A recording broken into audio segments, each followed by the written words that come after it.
సామెతల గ్రంథము 31 అధ్యాయము 10 వచనము. సామెతల గ్రంథము 31 అధ్యాయము 10 వచనము. గుణవతి అయిన భార్య దొరుకుట అరుదు. అట్టిది ముత్యము కంటే అమూల్యమైనది. దేవుని నామముకు స్తోత్రం కలుగును గాక. గుణవతి అయిన భార్య దొరుకుట అరుదు. ఎందుకు బైబిల్లో మాట చెప్పవాలంటే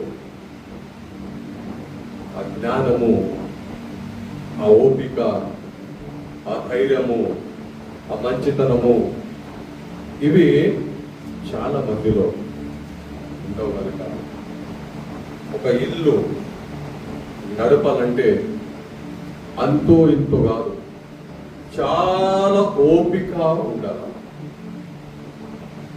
ఒక ఇల్లు నడపాలంటే చాలా జ్ఞానము కావాలి. ఒక ఇల్లు నడపాలంటే చాలా ధైర్యము కావాలి. ఒక ఇల్లు నడపాలంటే తగ్గింపు కావాలా. ఎన్ని కష్టాలు వచ్చినా, ఎన్ని దుఃఖాలు వచ్చినా సహించుకునే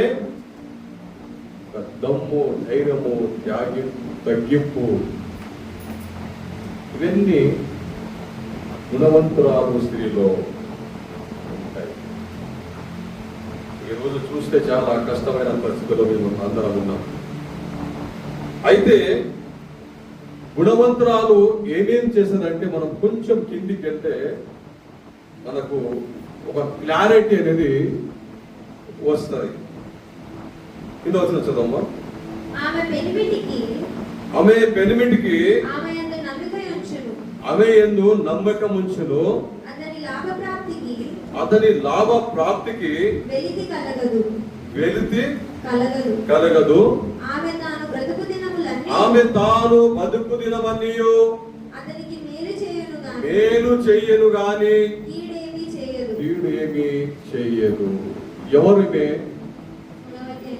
జ్ఞానవంతురాలు, గుణవతి అయిన భార్య.